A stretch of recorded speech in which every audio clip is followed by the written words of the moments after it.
My name is Azim Beg and you are watching Kitchen with Azim. Please subscribe to my channel and don't forget to press the bell with all options selected. Now let us start my recipe of how to preserve and make garlic ginger paste. I use oil instead of water, and add some salt in it as anti-freezing agent. Forget mincing fresh garlic every time you make a dish, just whip out your handy dandy jar of garlic paste. Garlic paste is just pureed garlic cloves with a bit of oil that you can keep in the fridge or freezer and use as needed. It's a trick that makes it so much easier to cook Indian food on a daily basis. Pakistani cooking has a reputation for being time-consuming, but thankfully there are a few tips that have been passed down through the generations to help save time. Most of these tricks involve preparing ingredients in advance, like onion, tomato masala and ginger paste and this garlic paste. There are a few ways to make garlic paste, ginger paste. You can certainly combine the two together into one paste if you really want to, but I prefer and suggest keeping them separate. That's because not all recipes call for both ginger and garlic. Plus, I like to know exactly how much of each ingredient I am adding to a dish. Additionally, having them separate allows me to use these ingredients in non-Pakistani recipes as well. Usage of garlic paste is very simple and easy. I use 1 teaspoon of garlic paste for 1 large garlic clove. You can always use 1/2 teaspoon or less, of course, if you don't want your food to be too garlicky. This garlic paste will work in any of my recipes, or really, any recipe calling for garlic.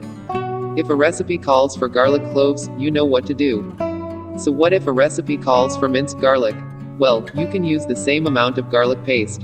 If you have a little more, less garlic in a recipe, it's not going to hurt. I always say, if you like garlic then lean toward a bit more, and if you don't then use less.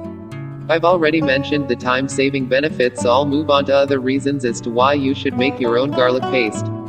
While you can certainly buy minced garlic in stores, they usually add a lot of unhealthy canola oil, and I find the flavor is pretty muted. Or at least, it doesn't taste fresh. By making homemade paste, you can adjust the amount of oil to taste, though I do suggest using at least the amount called for in the recipe, as that will help preserve the garlic. Another benefit to making it yourself is that you can use organic garlic. Garlic has so many health benefits that to me, it makes sense to buy garlic that hasn't been sprayed with pesticides. But please do what you think is best.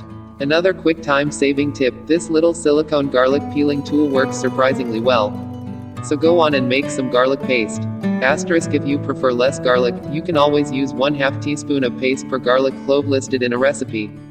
Ingredients in 1 kilogram garlic: use 1 cup of oil and 1 tablespoon of salt. Instructions: combine the ingredients in a blender and pulse until smooth. Scrape the garlic down the sides as needed. Store in an airtight jar in the refrigerator for up to 1 month. For longer storage, keep in freezer. Notes: I suggest using at least 1 cup of oil to help preserve the garlic paste, but feel free to add more if you'd like. With this trick, garlic paste not become hard.